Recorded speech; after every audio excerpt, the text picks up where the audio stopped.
right, y'all, what's going on? Welcome to the Monday Night Live stream, number 41. How's everybody doing tonight?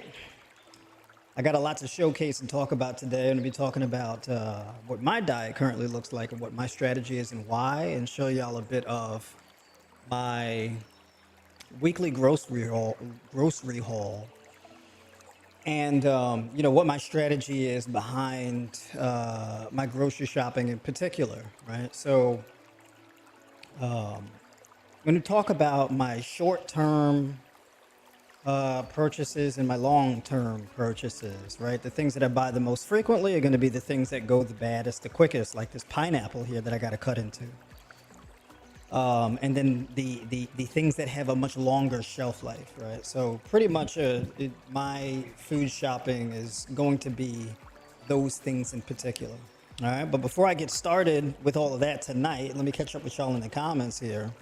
Put a 1 in the chat if y'all can hear me clearly. I probably should have asked that from the top, but I trust that I'm appropriately set up. Right? So we taking it from the top. We got my lady in here. What's going on? Good to see you tuning in. My man Jay Short, what's going on? Good to see you in here, brother. Miss Denise Stone, what's going on? Good to see you in here. Always tapped in, dialed in, and whatnot. This Saturday, I actually did a quick TikTok stream. I streamed this Saturday, or not this, well, last Saturday, on there for a quick chat. Trish, what's going on? Good to see you in here. So I think I'm gonna be hitting up TikTok a bit more frequent. I think I'm gonna get back on that, if the platform permits. Miss D, the matriarch of the tribe, tuning in from Raleigh. What's going on? Good to see you in here. That's right. You know how we do. I will also talk more about my training strategy and my home gym setup and all of that. Right, as minimalist as it is, I got a few things to add to it. But I'm pretty excited to show a little bit of that off soon. That's right. Who we got in here? Here we go. Delightful Days. What's going on? Good to see you back in here. Welcome, welcome. My man John Green. What's going on? Good to see you in here. Absolutely. Uh-oh, I'm gonna mess this name up. Let's see if I can get it right. Denie Ifans. I'm Ben Israel. I know I'm gonna we gotta spell that out phonetically because I done messed that up. I'm gonna say Denie or Danielle. Danielle. Man, I'm messing that name up. I apologize, but shalom to you. Good to see you. All right, so we see the ones popping up. There we go. That's what I'm talking about. J Vibes, what's going on? Good to see you in here. All right. Absolutely. Sharon's Corner, what's going on? Good to see you in here. All right. Got my Mama Dukes in here. All right, so basically, I'm gonna go ahead and get started, right? So my weekly grocery haul pretty much is around, my weekly grocery haul as far as my fruits and whatnot, it can be in between $40 and $50. If I decide to splurge on more organic things, it'll probably be more along the lines of $60 to $70. Depending on the fluctuation of the prices. So basically, a few things that I got.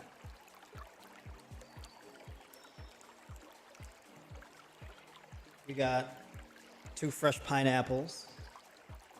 Basically, each pineapple is 1 day of eating for the week, right?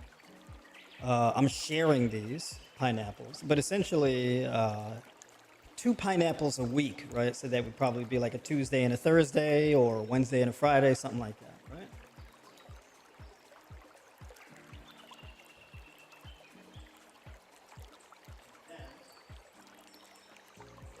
And then I got my 3 cantaloupes, right? So this is gonna be the beta carotene meals. So basically this is 3 days of cantaloupe. 3 cantaloupes, 3 days.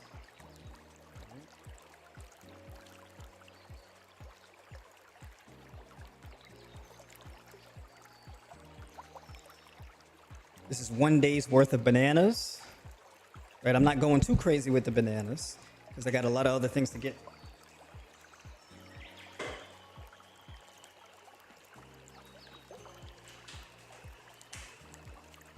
And we got the kiwis. I got the box of kiwis. So I eat 5 kiwis at a time. So this is going to be, let's see how many we got in here. 1, 2, let's see, we got 1, 2, 3, 4, 5, 6, 7, 8. So there's 8 kiwis in here.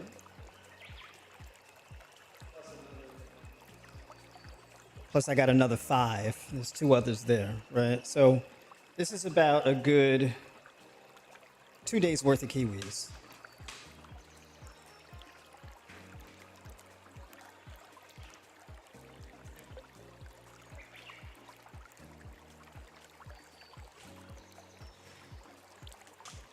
And then each bag here is like a pound and a half of grapes. So these I just cleaned these. So basically 1 bag. This bag is more along. This is close to 2 pounds. This bag. This bag is more along the lines of a pound and a half or something like that. Maybe I'm probably undershooting it a bit. But in any case, this bag is like 1 meal. I ate a lot of grapes at one time, so this bag would be like 1 meal. This one would be like 1.5.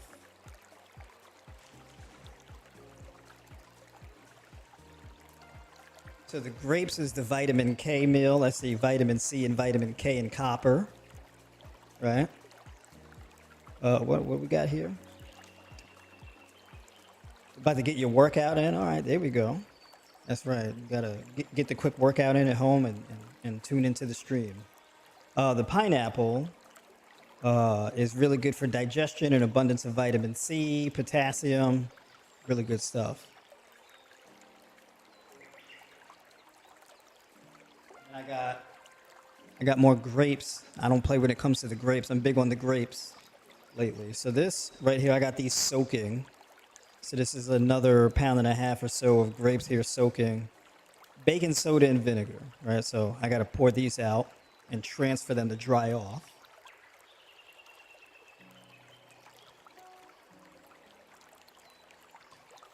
So yeah, basically I run through a variety of different fruits. And then my leafy greens. So this is about 2 days worth of leafy greens here, I'd say. So like half of the container would be for 1 meal and the other half would be for 2. If I really want to stretch it, I can probably get like 3 days out of this. Okay. So a lot of food volume, but that's how I get down. So pretty much all of my fruits, I'm getting a lot of my B vitamins, my thiamine, folate, biotin, pyridoxine, pantothenic acid, essentially all of the B vitamins, work together to protect, maintain, and optimize your nervous system. Vitamin C is really good for energy conduction, bolstering and maintaining your immune system, gut health, blood flow, muscle function, hair, skin, nails, libido, testosterone. Vitamin C is a big deal, so getting an abundance of that so we don't play when it comes to the fruits. Magnesium, potassium, right? The leafy greens is where I get a lot of my calcium from. And then, of course, the other things that I'm about to get into also add to that. All right, and I'm going to get into this pineapple in a second. This pineapple looking a little sorry on the outside. And then the long-term stuff, right? So the oats I buy in bulk. So basically, I buy like 6. I buy these in bulk, the oats. So these are my rolled oats. This is what I make my oat pudding out of. So I'll show y'all my oat pudding actually.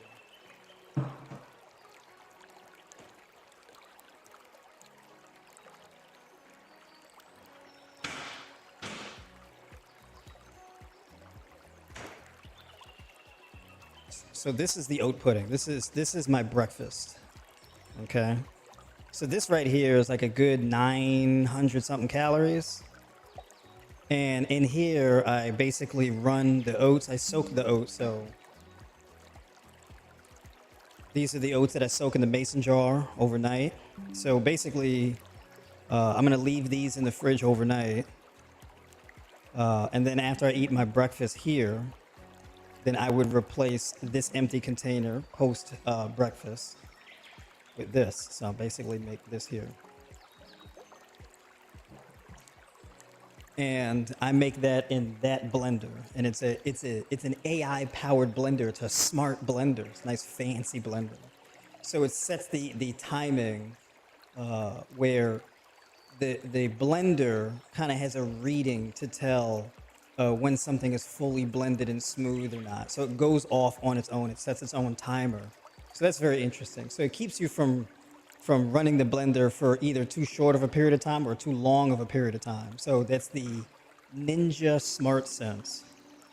So with this in particular, this is 1 cup of rolled oats, 10 ounces of plant-based milk, 2 tablespoons of cacao powder, 3 tablespoons of hemp seeds. I actually meant to put a 1/4 cup, but that's fine.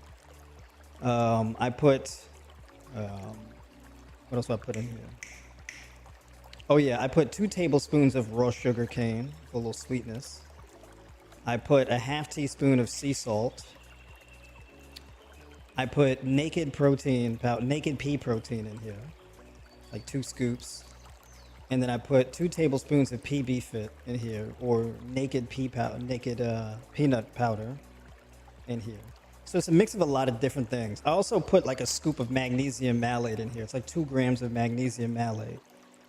And sometimes I even put I put 5 grams of creatine monohydrate in here.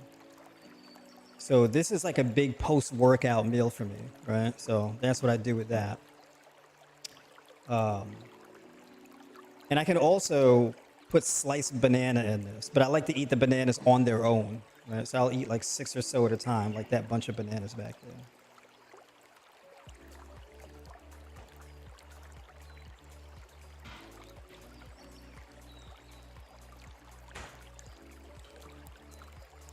So just running through it a bit. And then we get into the kasha, right? So I'm a big fan of this kasha right here. This is like my rice replacement. I used to eat a lot of rice. I don't really eat much rice anymore. The kasha you don't really have to cook, right? So basically I soak the kasha. And so this right here, this is a 1/2 cup of this. So just to give you a perspective,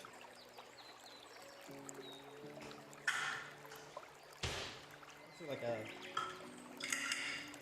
a 1/2 cup turns into this. Okay, just to give you perspective. So when you soak it, it balloons up in size.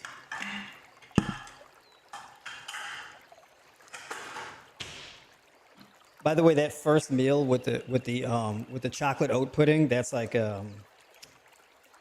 what is that? It's like 80 grams of protein or something like that. It's like 80 something grams of protein. It's like all my protein for the whole entire day. So basically I could just have that and then just eat fruits and whatnot for the rest of the day. But I like to have a savory meal. So that's where this comes in. So basically I soak this, and when it balloons up like that, I put it in a container, and then I fill this container up with red lentils. So that would be this.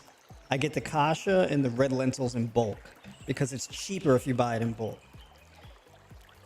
This is also very budget friendly, right? So if you wanted to, let's say your budget was tight, you didn't have a whole lot of money to just spend on all types of organic fruits and whatnot, you can actually lean more on the lentils, the kasha, the oats, that type of thing. They have a longer shelf life and they last a lot longer time. So like the rolled oats, you can buy those in bulk, and it's like 6 big things. So it's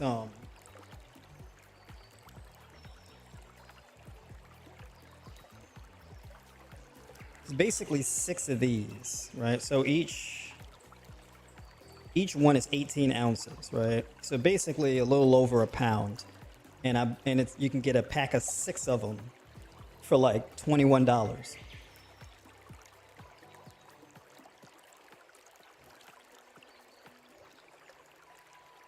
So basically $21, that could last you for like over a month, right? So you may go through actually like a month and a half it could last you, right? Because each container lasts for like a week or so. For me, maybe a little less. But still, $21. I mean, you can get a whole 6-pack, and you know people will go out to like Chipotle or something like that and get a a vegan bean burrito for like $20. So you can that buying in bulk, it saves you a lot of money. The red lentils, I got a 4 or 5 pound bag, something like that. I think it was a 4 pound bag. And I got a 4 pound bag for like it was either $16 or $19. And this lasts for a really long time, right? So I'm doing like a half a cup at a time. So what I do is I soak these, put them in a container, and then I soak these. When you soak the red lentils, it makes them easier on your gut. So any excess phytic acid or lectins or whatever, when you soak them, that gets neutralized. Same thing with extra phytic acid, lectins, things like that. They get neutralized in the soaking process. So I like to soak the oats and soak the kasha and soak the lentils, right? So it makes it easier on your digestive tract. So I soak them and then I cook them. And then so with these, when I boil them, I don't boil them for very long, just a few minutes just to soften them up. And then I put them in the blender. And then I add my seasonings and things like that in the blender to make like a sauce. And then I put the sauce and the kasha with the leafy greens, and I'll add some cashews, like an ounce or two of cashews, and nutritional yeast and things like that. All right. Oh. And then the hemp seeds I also buy in bulk. Now this is probably the most expensive thing I buy in bulk. It was a 5 pound bag. It cost me like $44. I'm a big fan of the hemp seeds in particular because they're a really phenomenal source of omega-3 essential fatty acids, iron, copper, magnesium, manganese, pretty much a whole entire mineral profile. Really good source of protein. So it's just like a good, really high quality source of dietary fat to add to meals. I typically add like 3 tablespoons of that to my oat pudding. Right. So that's pretty much my strategy behind that. So yeah, they are costly, but they last a really long time. Okay. So that's pretty much it, right? So the leafy greens, all the fruits, things like that, I buy those things like weekly or so. But the stuff that you buy in bulk, that stuff can last a month, couple months, depending on even 3 months, right? It depends on how large of a package you buy, but when you get the maximum size package, that's when it's the cheapest. You save a lot of money. I don't buy like 1 pack at a time or 1 small bag at a time. These things that have a longer shelf life, I get them in bulk. It saves me a lot of money.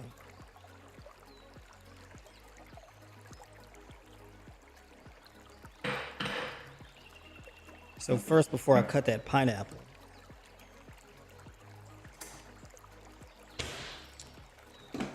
I'm going to take care of this kasha. Let me catch up with some of y'all in the comments here. Hold on.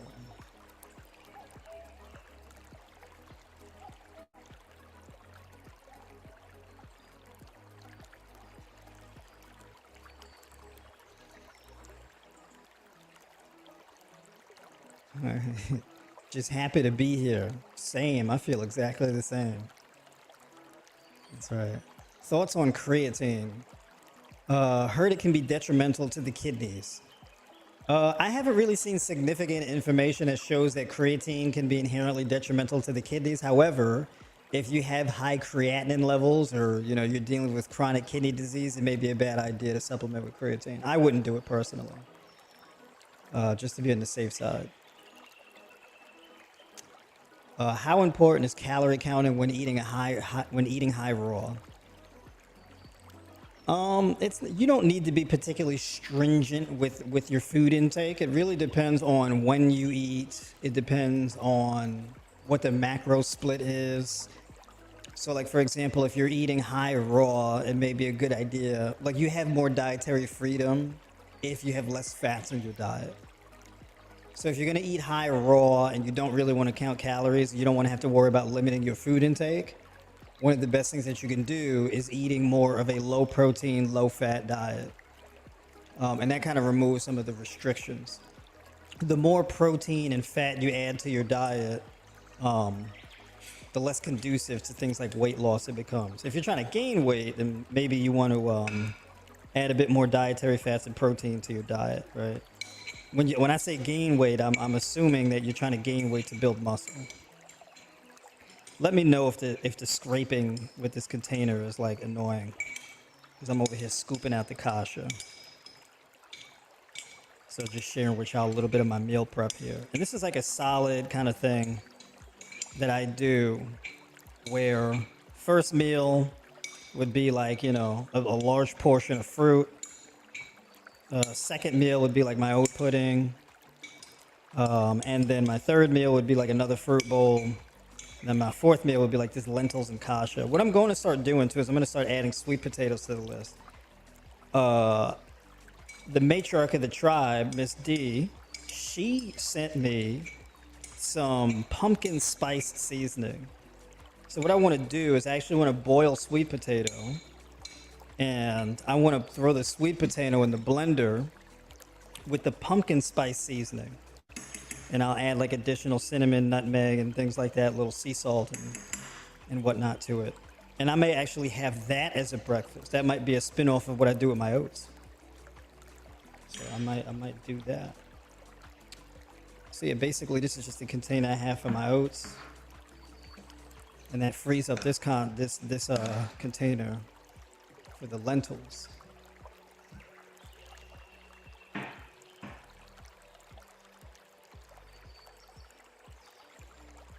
All right, let's see. White or apple cider vinegar? I have both, but I've particularly been using white vinegar. Let's see. I'm looking for a good water filter. Please tell me which one that is on you. I'm just using a Brita pitcher, like that one in the corner there. I use one of those, a Brita pitcher.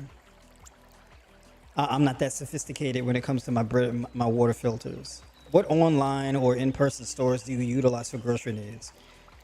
It depends where I am. So for example, like for fruits and things like that, I've been going to Aldi or Fresh Time. You know, depending on where I am, I might go to Sprouts or Kroger. If I'm in Georgia, I would go to DeKalb Farmers Market. If I'm in New York, New York is an interesting place because there's like small grocery stands that I go to. So it's like these, you know, some of the Chinese spots, and, you know, or some of the Russian spots typically. Or for like getting, you know, seeded watermelon or something like that. If I decide I want to eat a seeded watermelon, I'll check my Mexican folks or my Guatemalan folks to see if they come through with the watermelons and pick one up from them. They're selling it right off the truck. Buying things in bulk, I order that from Amazon. So like my rolled oats, I order that from Amazon. My kasha, I order that from Amazon. And my lentils and hemp seeds, I order that from Amazon. Pretty much all that stuff I get from Amazon.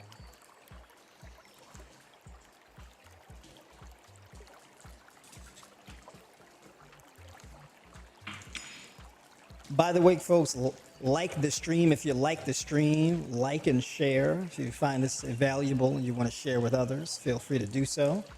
Every bit helps in the algorithm. Please let me know what water pitcher. Okay, yeah, I answered that already. So yeah. That's right, bulk buying. Because, you know, me in particular, I like to eat large portions of food. I like to eat a lot of food. You know, I'm not a man of vices. I don't really have vices. Like I don't really watch TV. I don't even own a television. I don't play video games. I don't drink. You know, I don't have a really robust social life. I'm not even going to the gym anymore. I pretty much train from home all the time. No drinking, no smoking, no nothing like that. I don't have many vices. So eating is like the eating is the thing that I kind of really lean into pretty heavy. So I'm all about food and training. Greetings! I finally caught another live session. Yeah, that's right. Big shout out to you, always showing love in the comments and whatnot. Appreciate that. Man, I was eating a salad with avocado one whole a day, and it was going away. And was gaining weight. You was gaining weight from eating one. I don't think it was the one avocado that did it. I think you got to look more broadly at your diet entirely. I don't think one avocado is going to do it.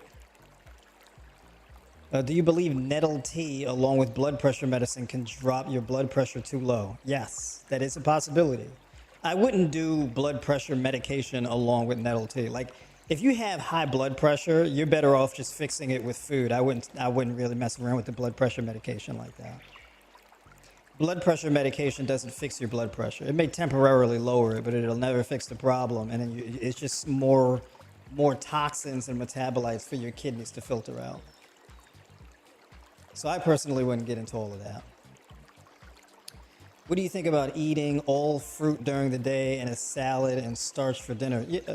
Any digestion issues with a lot of starches and fruit-based diet? I'm bloating with bananas and potatoes. Yeah, so basically one really good strategy is to do like intermittent fasting. And you just have a variety of different fruits and leafy greens throughout the day. And then your last meal of the day is where you have like, you know, some starchy foods, some legumes, some leafy greens, nuts and seeds, diced onion, bell pepper, cucumber, things like that. Right, you can really mix it up. If there's like certain foods, like if you're feeling bloated from bananas and potatoes, it may just be too much food at one time. You may have to build up your gut a little bit more. So it really depends. Some people have a compromised gut, and so they can have a lot of gas and bloating with more starchy foods and things like that. So I would probably incorporate things like papaya, pineapple, mango, pears, apples. Like I have a lot of pears here. So adding things like that into your diet, I think would be a really good idea.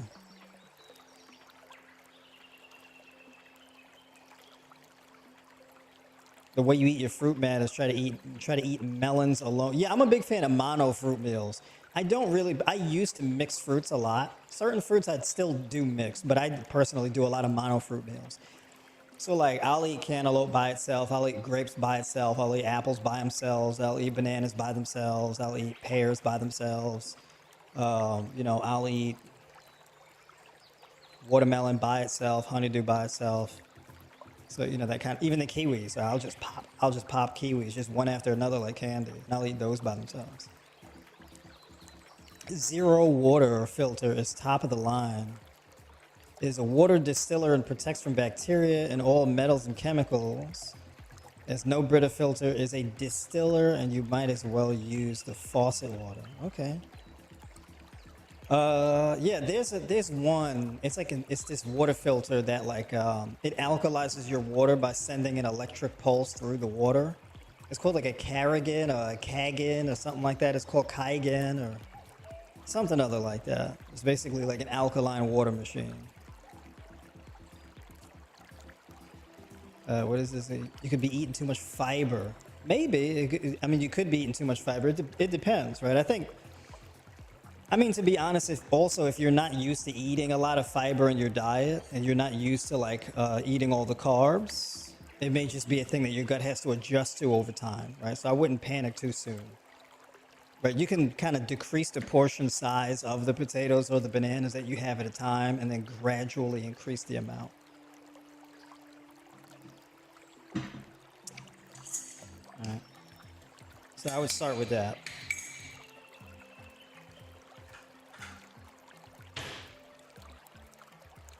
Appreciate y'all coming through with the questions, though, by the way.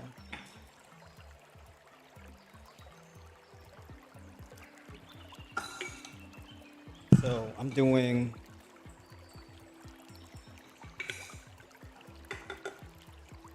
my red lentil sauce, getting that prepped for tomorrow. By the way, when it comes to like your lentils or whatever, rinse them. So like, check this out. So I'm gonna fill this up with water and I'm gonna slosh it around a little bit.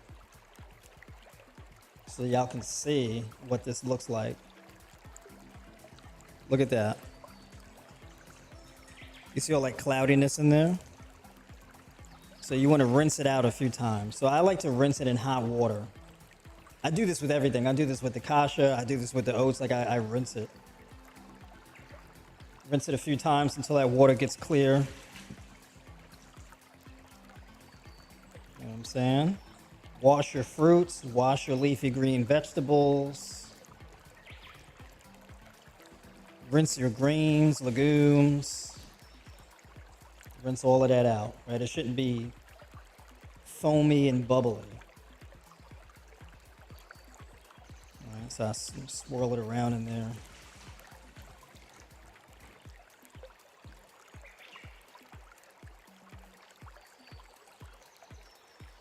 Yeah, sorry if I missed the thoughts on creatine. Yeah, creatine for the most part is like, I would recommend creatine really. I don't think I recommend creatine enough, to be quite honest, because I use creatine.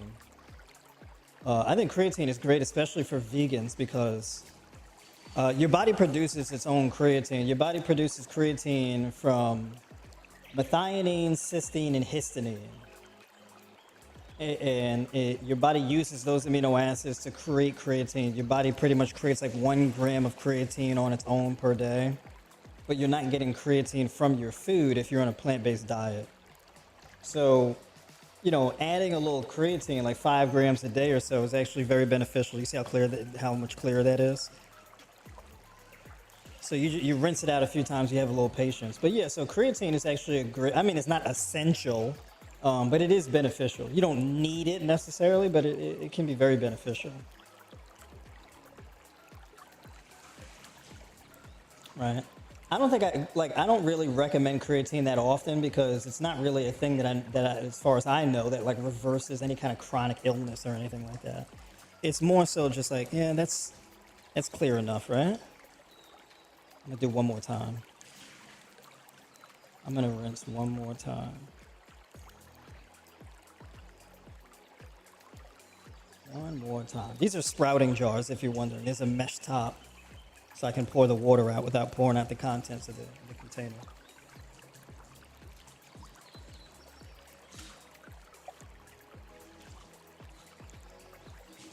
And this is the rack.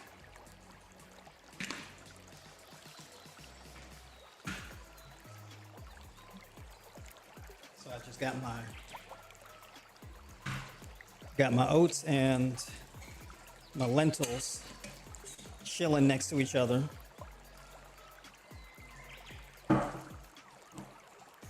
All right, now we get into the fun part.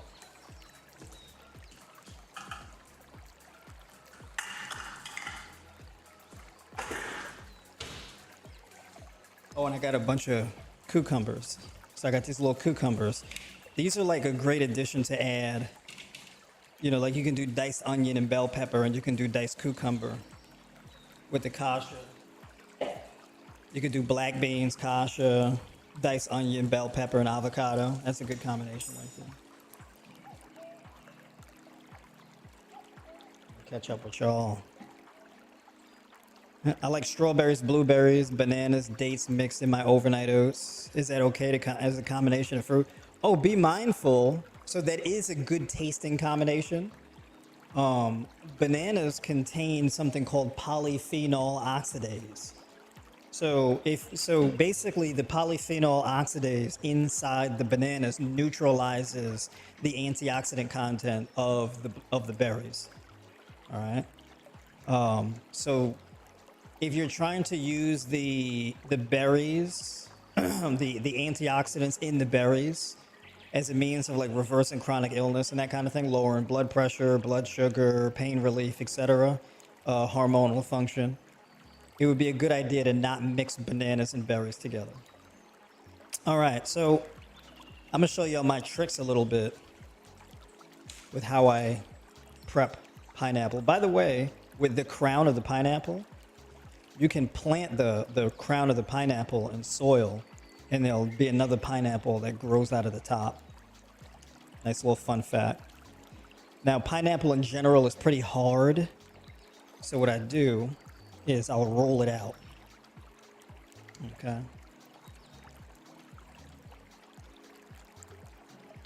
So it'll start to soften up a little bit and it'll get juicy. Makes it a lot easier to cut, and it makes the consistency of the pineapple pretty good. It's good. Got a good soft texture. It's not hard and crunchy when you do this first. You know, so if you want to have more softer pineapple, I'd recommend this for sure. Just massage it a bit. Kind of like kale, right? You can massage it a bit. Roll it. So you can kind of hear it, like, hear the juices coming through. Yeah, there we go. All right, I think that's enough. I gotta hurry up and get to this pineapple. Well, let me tell you. All right. Yo, remember I did like a stream a while back, and I had the old knife.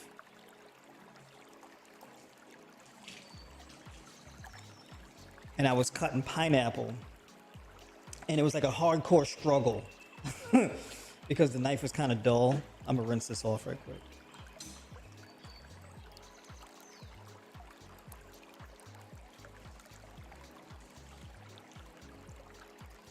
So I was looking ridiculous on stream, struggling to cut this watermelon with this dull knife. So now I'm a little bit more prepared.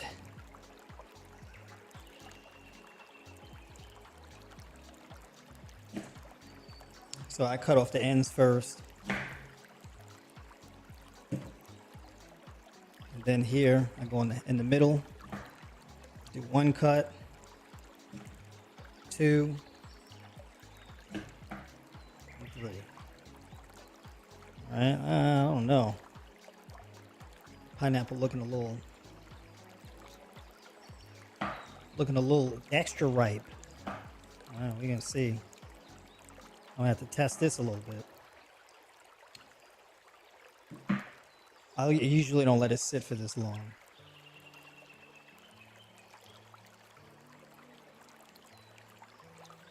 Peace King, thank you for the love you're giving the family. I'd like to know what credentials you have and how long have you been in the field? Good question. So I am a high raw vegan nutritionist. My background, I'm also a fitness coach. My background is in corrective exercise, performance enhancement, strength and conditioning, sports nutrition, and plant-based nutrition, specializing in chronic illness reversal. So I'm individually certified in these things. I'm 37 years old. I've been a coach since 18 years old, tacking on different certifications and specialties throughout my adult life. I have been plant-based for 11 years and high raw vegan now. This is my this is my 4th year now. I've been coaching on chronic illness reversal for really quite a few years now, but I'm put more of an emphasis and a focus on it within the last 4 years with the high raw vegan nutrition aspect of things.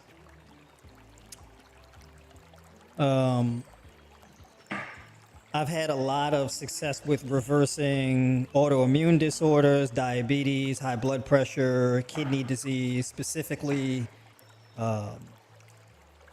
stage 2 kidney disease, and I've had people with stage 4 kidney disease, and they were able to get back to stage 3 and then finally stage 2. However, that with stage 4, that's not very common. That's actually very difficult to do. You get lucky if you get that. But we've done it. We've had success there. I've had success with reversing lupus, Guillain-Barré, Hashimoto's, MS. What else? Crohn's and colitis and diverticulitis and reversing fatty liver disease. So yeah, had a good run with a lot of success and stuff. So those are my credentials there. I don't know if that answers the question. Yeah, I've racked up quite a bit of years of experience in my adult life coaching.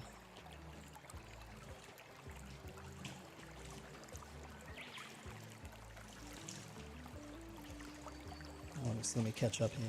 Where we at? Yes, through my research, creatine is bad for the kidneys. It makes your body hold water, which increases volume in your muscle. No disrespect to this guy, but I've read it's bad for your kidney health issue. All right, so when we say retain water, right? Creatine causes you to retain water inside your skeletal muscle tissue, right? Inside the sarcoplasmic volume of the muscle tissue. So when we talk about water retention, there's different types of water retention. We have the water in our blood, we have the water inside of our cells, and we have interstitial fluid and the fluid that runs through our lymphatic system, right? So when we talk about water retention, our body retains and stores water in a variety of different ways. Now, retaining water can be a good thing, but it's not always a bad thing. It depends on where you're retaining it and how much, right? So retaining water in your muscle tissue usually isn't really a particular problem. The reason why I wouldn't advise for someone with kidney disease to take creatine is because more creatine can lead to higher levels of creatinine. Creatinine is a byproduct of creatine. So essentially what happens is you get elevated creatinine, and that elevated creatinine creates more work for your kidneys to filter out that extra that extra metabolite, right, in the form of creatinine. So that's why I would say, yeah, if you have kidney disease, I wouldn't really advise. I don't think it's a good idea to supplement with creatine. But for somebody that doesn't have kidney disease, it's not really particularly a problem. But yeah, I appreciate you raising that issue.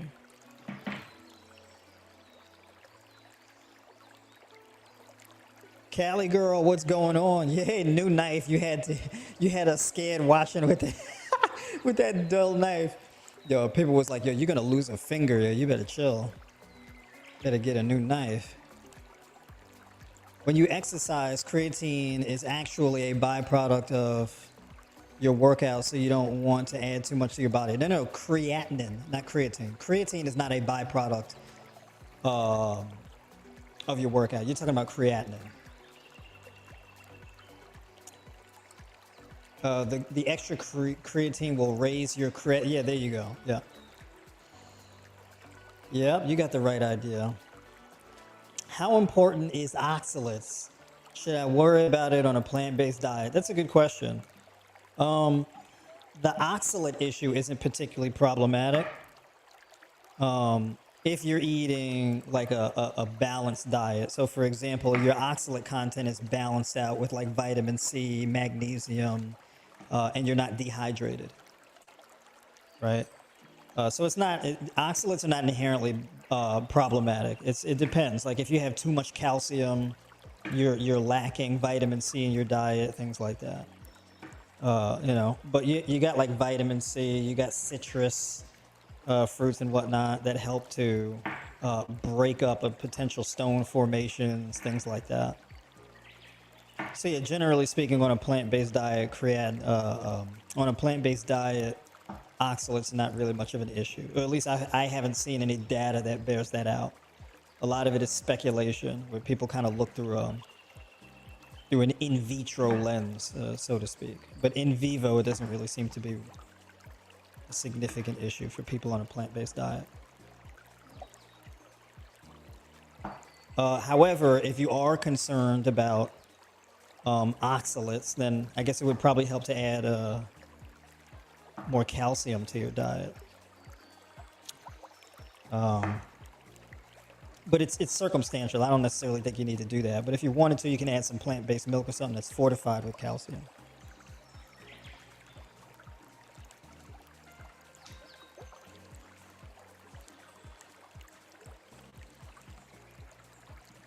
All right.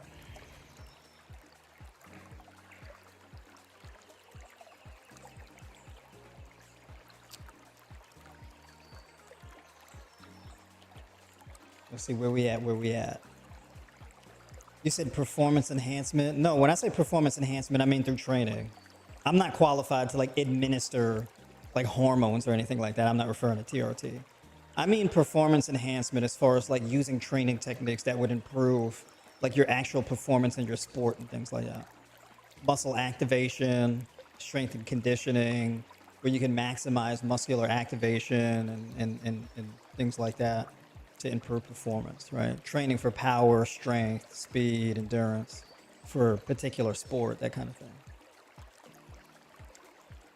Spinach is the highest in oxalate vegetables, but if you steam or cook them, you lower the oxalate content. Generally speaking, yes. But you know, you neutralize a lot of the things in the spinach, so you don't want to overdo it, right? So you can lightly steam and things like that, and it should be fine. Any experience working with the C word? Oh yes, actually, I've had a lot of success with people who have come to me with the C word. In particular, the breast C word, prostate C word, colon C word. Those are the ones that I've had the most experience with.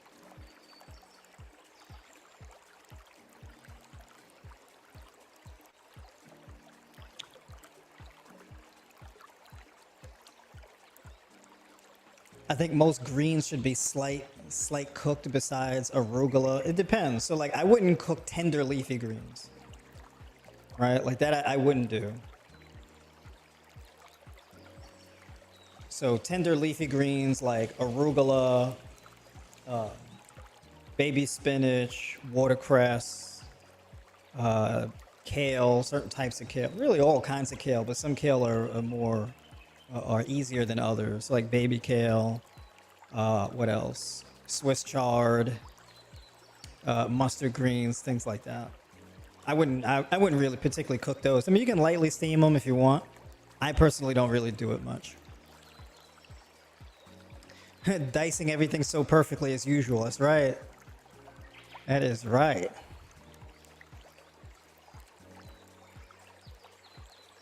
That's right. Raymond Cope, thank you for tuning in. Appreciate you. Is a pressure cooker Instapot just as good as steaming? I mean, I wouldn't put like leafy greens in a pressure cooker or an Instapot. I wouldn't do that particularly. So I don't know. I don't have an Instapot or anything like that. I don't really use anything like that. But to my knowledge, I wouldn't put leaf. That's for more so for like legumes and rice and things like that, or like making some type of stew and you want to have like a slow cooking kind of stew. Right. To my knowledge, that's what that's for. I could be wrong.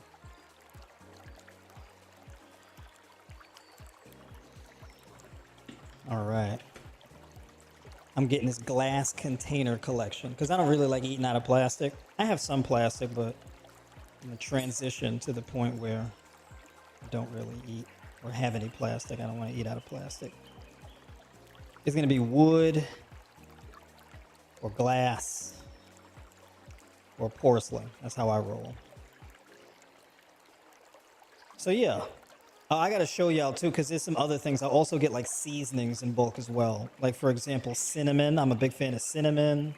So I would get like ginger powder in bulk, cinnamon powder, nettle tea leaves, things like that, and store all those things in a mason jar. I'm kind of run out of space in this container. So this is what I'm gonna do.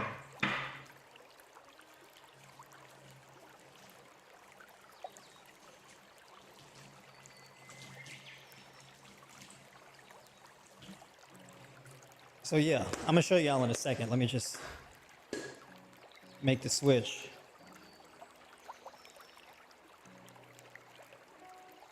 Boo boo. This is gonna be your container for tomorrow.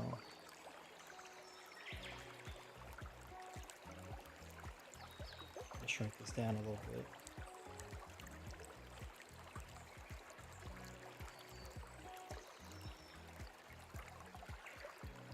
So yeah, basically, oh yeah, moringa powder. That's another thing. I haven't been done to moringa in a while. Matcha. I'm a big fan of matcha. My thing is I've been doing like a half teaspoon of matcha powder, 2 grams of taurine powder, 1 tablespoon of liquid chlorophyll, and like 8 or 10 ounces of of water. Not hot water, but yeah, just water, and I'll drink that. It's like a little pre-workout jam. All right, I don't have any more of the bigger containers, so I'll just do this. What else do I gotta prep? I think I sorted everything else out here. Are you familiar with George Matchin? He has a great book that addresses the best way to a nutriently rich way of cooking. Okay. All right, haven't heard of him. Have I tried Shilajit? Not yet. Haven't done that yet. It's become a very popular thing though, so I might have to test it out. All right.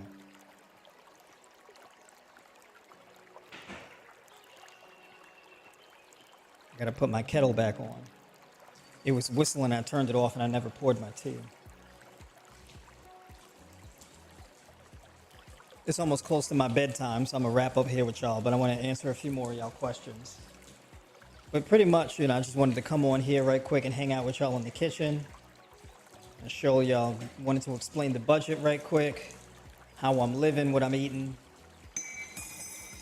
You know what I'm saying? You know how we do every Monday night.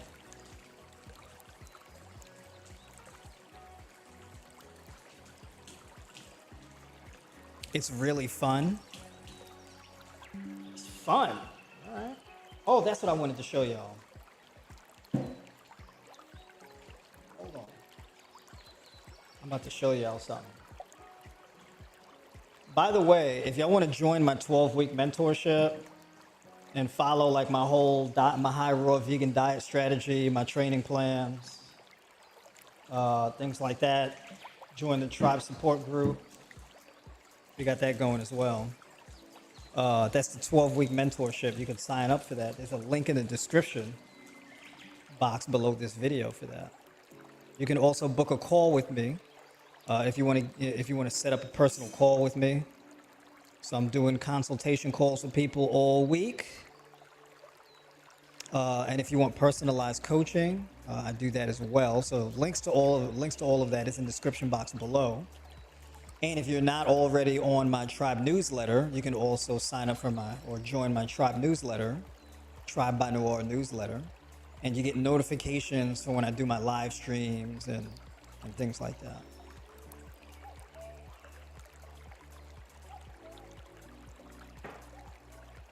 So I got to show y'all this, right? So I also buy like my taco seasoning in bulk. So I got my taco seasoning, I got my nutritional yeast, and I got my cacao powder and cinnamon, my Ceylon cinnamon. So what I'm doing is so my next ones that I'm gonna get is I'm gonna get a big old thing of basil flakes, parsley flakes, smoked paprika, turmeric, and ginger. My mason jar collections. I'm becoming a very, very big fan of mason jars. Mason jars are actually the plug. Mason jars are like really legit. You know what you could also do too? So like for example, you can get like a mason jar. This is a 32-ounce mason jar. So you can get a jar like this. You can get a silicone sleeve for it. And it's like a kind of like a rubber sleeve that you can that goes over it. It can protect it from impacts to keep it from cracking. they're very durable, but just to get that silicone sleeve, and then there's a top that you can put. It has like a pop top, almost like a shaker bottle. So you can make a glass mason jar shaker bottle or a water bottle out of a mason jar.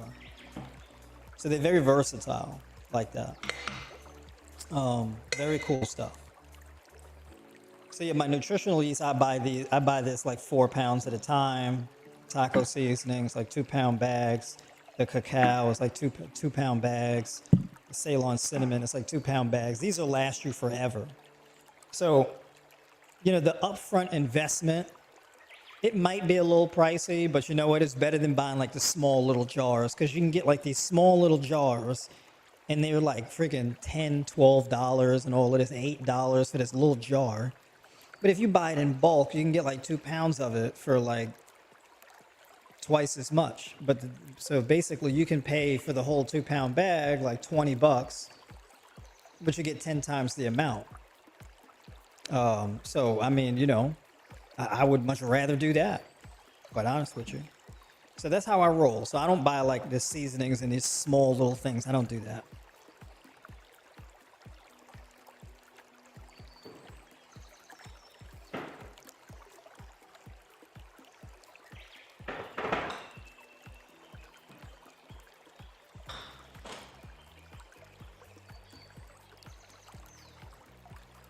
All right.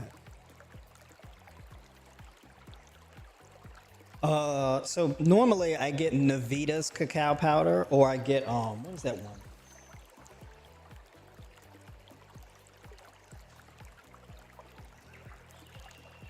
Oh, so this is the one I get. This is the one I got last time, the Terrasol cacao powder.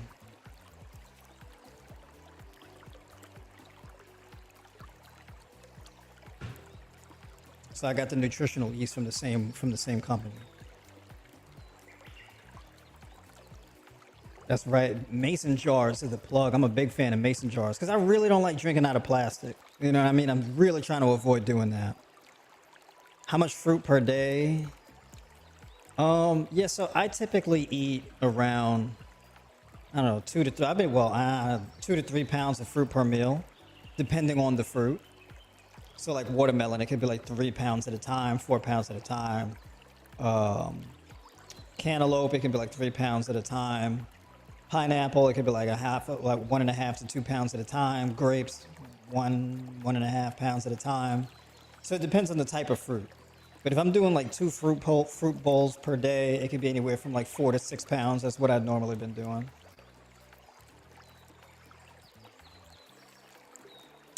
Yeah, so I ordered those in bulk. I got them on Amazon. I think what I'm going to do to my website, I'm going to add like a page. Somebody suggested this to me earlier today. Big shout out to you, Denise. But to put like links to like my grocery list, basically, so that y'all can get the same things that I get, right? If you want to copy my strategy. All right. What else did I want to go over? Did I want to bring up anything else? I think I covered it all. I got to clean up this mess and put stuff away. But yeah, so that's basically my strategy. But pretty much, if you're just doing 3 meals a day, you could do that. You could do 2 fruit bowls and then the 1 cooked meal, or you can do like the oat pudding with the 1 fruit bowl and the starchy meal. You can do all fruit with like a salad at the end of the day with like avocado, nuts and seeds, things like that. So it depends. There's a lot of different ways to do your strategy. My strategy changes up from time to time. I'll pretty much run the same strategy for like 8 to 12 weeks or so. That's the intervals and how I change things up. Right. So this summer, the goal is to get a bit more lean and more brown in particular and get that sun exposure. All right, so we're gonna be building, getting them high raw vegan gains. Look at that. Getting glossy. Boom. I'm saying, gotta let them know. They're like, oh, you can't build muscle without eating. It don't look like it.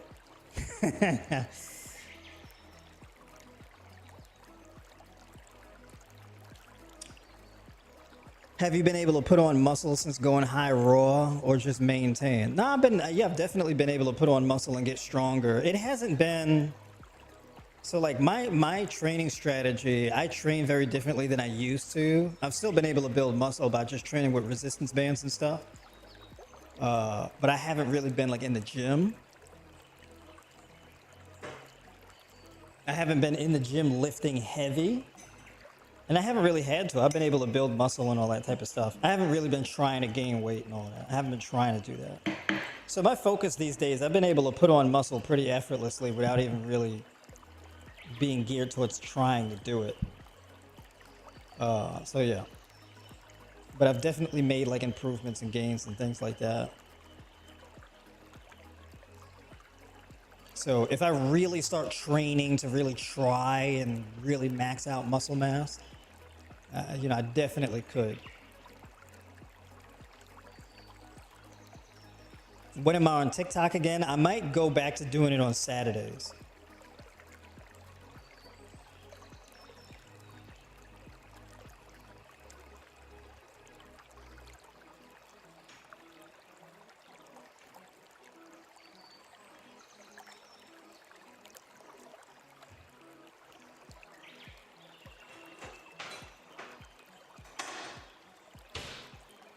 Yeah, I might go back to doing it on Saturdays. So I got this little thing, but this is temporary.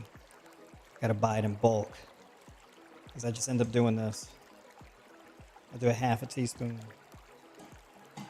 of ginger powder for my ginger tea.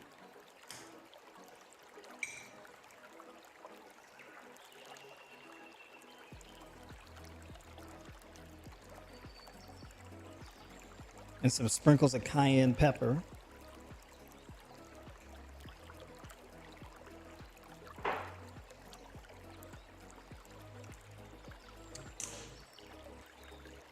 But I'm not gonna lie, sometimes I think about like training for bodybuilding and all that type of stuff. But if I'm gonna really train for something like that, I gotta be in the mindset for it.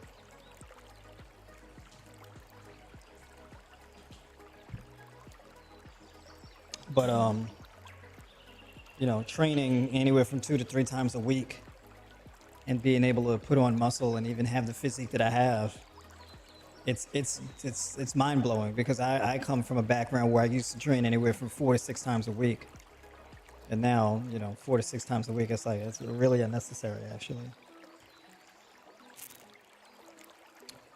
What foods would you suggest a high raw vegan wise for someone in the gym looking to put on lean muscle mass? Bananas is definitely one of those foods that's at the top of the list. Cantaloupe is another one. That oat pudding that I talked about earlier, that's a big one. That oat pudding would be a staple for me. Like if I was to be like, I want to do a bodybuilding show, that oat pudding would definitely be a staple for me. Chickpeas, red lentils, and kasha. I think those would be big foods for me. And then all the stress management foods would be all the fruits. I'd be big on grapes, big on vitamin C. Actually, I would probably eat like 5 or 6 kiwis before workout. I think that would be one of my habits. Like if I was be like, hey, I'm trying to train to like gain muscle mass. Like let's say, like right now I'm like 160 pounds, right? I'm 5'9", like 160 pounds. If I was to say, hey, I want to get up to like 170 pounds lean mass, that oat pudding with sliced banana, that would be a staple. And then pre-workout, I would eat 5 or 6 kiwis before every workout. I would definitely eat anywhere from 1.5 pounds to 2 pounds of grapes a day. And for my last meal, it would be like sweet potato and like maybe 2 cups of cooked chickpeas and steamed broccoli, or like a cup of red lentils. But I mean like a cup of red lentils measured dry. 1 cup measured dry is like 45 grams of protein. So my macros would probably be like, I'd probably eat like 60 grams of fat a day, 450 grams of carbs a day and like 110 grams of protein a day. It's probably what my macros would look like, something like that. But my carbs and fats would be at a 4-to-1 ratio, and then my fats would be like between 10 and 15% of my macros. So probably situated along the lines of 12% on a daily basis. What's the cayenne pepper for?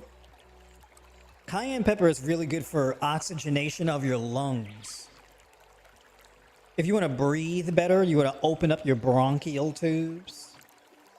Why did I enunciate that so much? Bronchial tubes. So yeah, cayenne pepper is really good for that. Because sometimes my voice be on here, I'd be a little too raspy with it. So that means I need some cayenne in my life.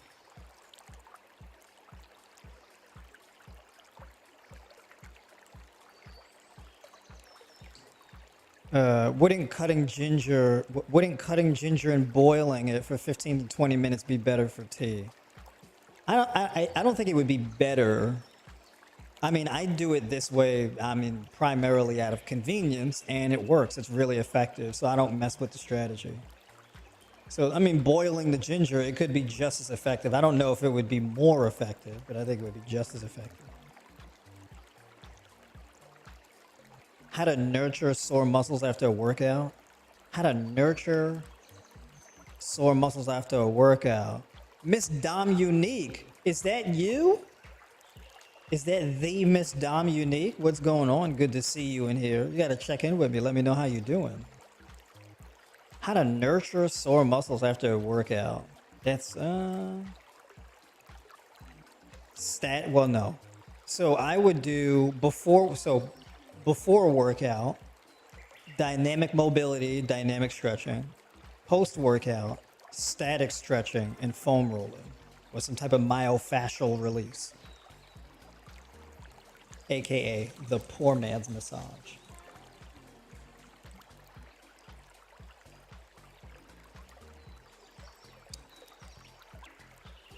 In a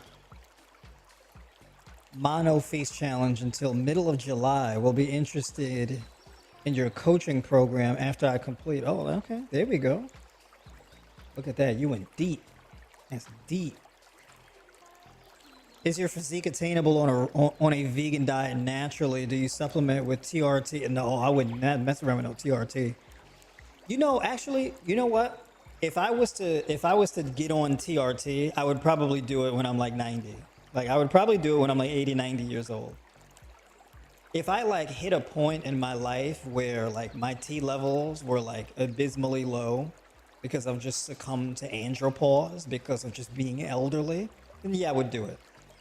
But I wouldn't mess around with that stuff because I mean, you know, my testes, my adrenals, they work completely fine. So I know my androgen receptors, they work completely fine. So I wouldn't mess with that stuff at all. Absolutely not. But yeah, my physique is particularly attainable on a vegan diet or a high raw vegan diet. I don't have like an unattainable physique. I really don't. So yeah, it's definitely very possible.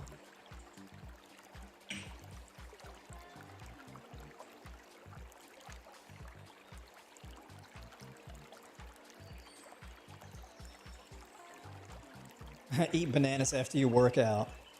Yeah, I mean, you eat sliced banana with the rolled oats. But yeah.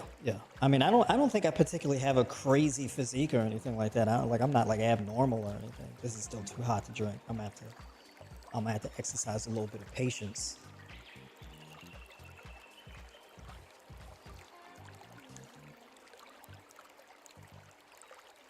All right, y'all. I think we did it. Do we have any more questions? Did we get through all of it? We're just hanging out in the kitchen today. Yeah, that looks crazy. Look at all of them cantaloupes and kiwis and pineapples and lemons and yeah, the life of a high raw vegan, right? Just eating tons of fruit. It's great. I love it, to be quite honest. I mean, I'm a sugar addict anyway. I don't even have sugar cravings because of all the fruit. I mean, I don't have to cut my food intake or anything like that.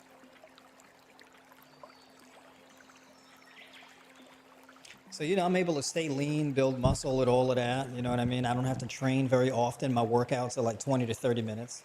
Well, my workouts are usually like 30 minutes. Even if I do full body, it's still 30 minutes. You know? So, I mean, and no complaints here. So I'm cruising and coasting. Should all my seeds be sprouted? Generally, no.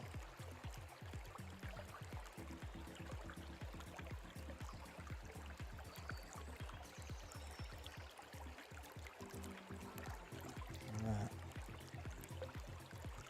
Impressive physique, especially for a natural, even on an omnivorous diet. Yeah, I mean, it took me. I've been on quite the journey. I mean, I've been active my whole entire life. Started with lifting weights and things like that at like what? Well, actually, no, because my dad brought me in the gym when I was like 16, maybe even 14, actually. My dad brought me in the gym really young. But I didn't start like consistently training in the gym until 18 years old. As far as lifting weights is concerned, that's when I really started. Um, And I've had my ups and downs. I mean, look, my top weight, my all-time like heaviest weight was like 193 pounds. I got real heavy, but I paid the price for it. All the joint injuries and everything like that, feeling tired all the time. I had excessive belly fat and things like that. So, now I'm kind of like, I'm more comfortable where I'm at. That's what it is. I'm too comfortable. I got to get uncomfortable. I'm too comfortable.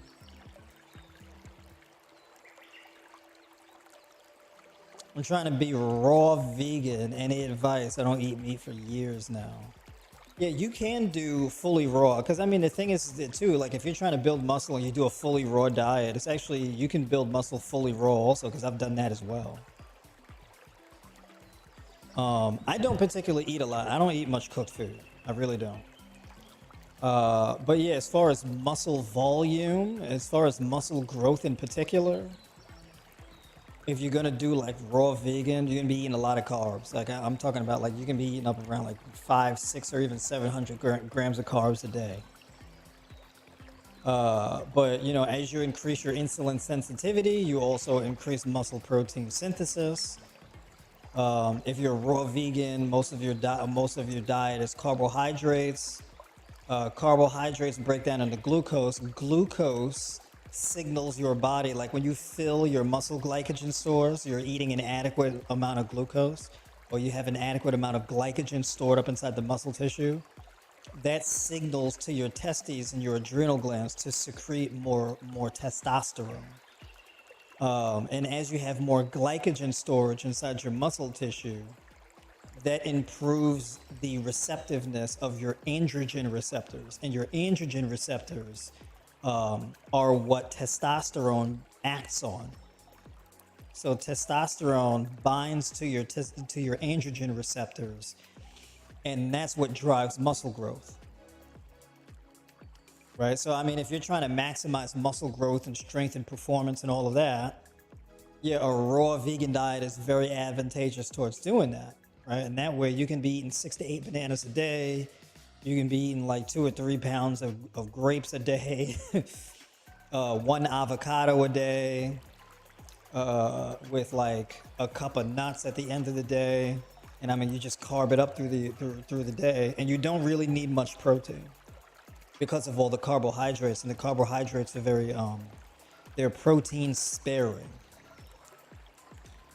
So essentially what happens is, if you have this abundance of carbohydrates being stored up inside your muscle tissue, the muscle tissue is a lot more resistant to catabolism, right? So when you have all of this glycogen stored up inside the muscle tissue, there's less oxidative stress acting on the muscle. So you don't need as much protein intake because you don't really have much protein breakdown. because of the glycogen storage. I should actually do a separate video about this, right? Because there's a counterbalancing mechanism. Whereas people on an omnivorous diet, they're more susceptible to catabolism of the muscle tissue. So when they're engaging in intense resistance training, they deplete their glycogen stores more quickly because they don't eat as much carbs, because they have more of a balance of proteins and fats.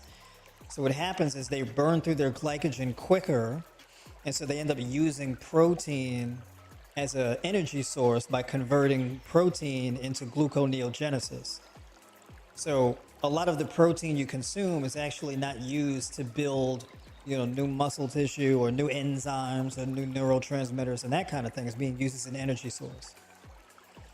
So if you're eating an abundance of fruits, berries, and kiwis, and melons, and mangoes, and bananas, and all of that on like your fruitarian style diet, then essentially what happens is you're not burning through, protein to use for energy. So all the protein you do consume is then used to build new cells, right? So there's a counterbalance. There's not enough. I wish there were more studies done on raw vegans, but there's not that many fruitarians. Largely because it's not really in our culture to be fruitarian. So it's a lot of what I'm saying. You could say it's speculative, kinda, but biomechanically, this is how it works as far as protein sparing and glycogen. This is the biomechanics of how muscle tissue and whatnot works. It's not just the resistance training in and of itself that breaks down the muscle tissue. It's when the muscle tissue runs out of glycogen and runs out of oxygen. The absence of glycogen and oxygen starves the muscle of the energy needed to fuel the metabolic process.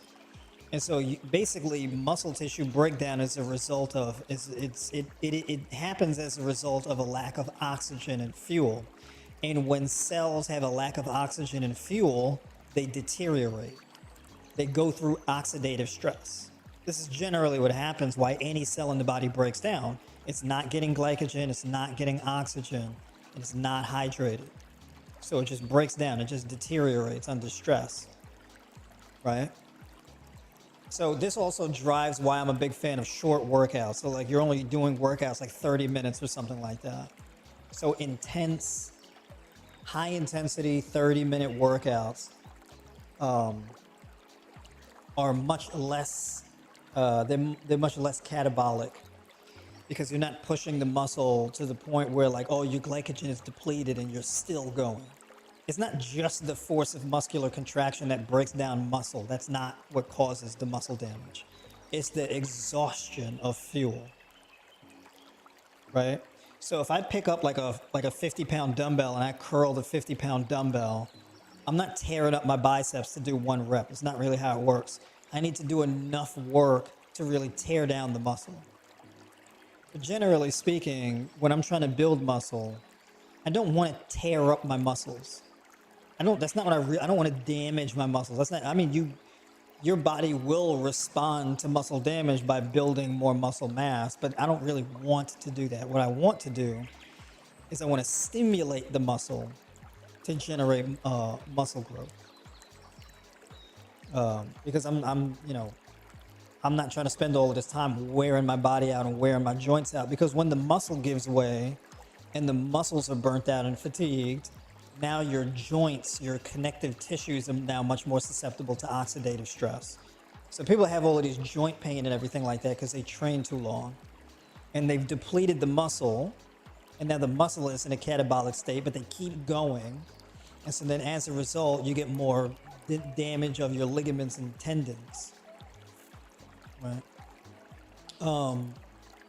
So being under-fueled is what really causes that catabolic environment.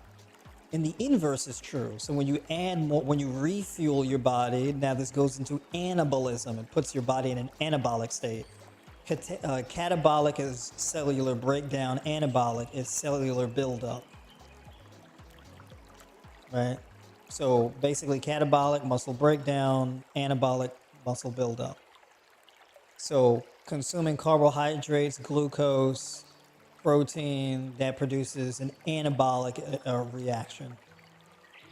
Right, so the inverse is true. I hope I explained that well. I feel like I used a lot of words. How should women in menopause eat raw vegan to build and maintain muscle? I mean, kind of the same way a man would eat, just probably less, a bit less food maybe. But I think in particular, the way that a woman, when it's a woman going through menopause, stress management becomes paramount. So you can't be like abusing your body, right? Because you don't have the same amount of estrogen in order to counteract the stress, right? So then basically, you know, if you're going through menopause, you can't be training, running yourself into the ground, training, you know, an hour a day, 4 or 5 days a week, killing yourself. Because you don't have the estrogen and the progesterone as a hedge against the oxidative stress. So if you're going through menopause and you're stressing your body out, you're overtraining, you're not sleeping well, you can cause yourself to actually lose muscle and gain and retain more body fat, right? So sometimes in that case, less is more, right? Stress management becomes the top priority. So sleep quality, training just enough to trigger muscle protein synthesis, trigger muscle growth. But not training so much where you're just breaking down your body and beating up your body. All right. All right, y'all. I'm gonna drink my tea and I'm gonna log off and wind down and go to bed. Because I'll be preaching about sleep quality and then be going to bed all late. Can't be doing that. Please show me how. Please show me how not to do that. Well, that's going to be a whole nother stream that I'm about to talk about something like that. But I will do a stress management stream. But if you want coaching, definitely hit the link, and there's a link for that where you can sign up for coaching in the link in the description of this video. Or you can book a call with me and we can talk more in depth about your goals and things like that. Or sign up for my 12-week mentorship. So all the links for all that stuff is in the link in the description of this video. Having said that, folks, get some rest. Appreciate everybody tuning in. And I will catch y'all on the next Monday Night Live. Have a good night.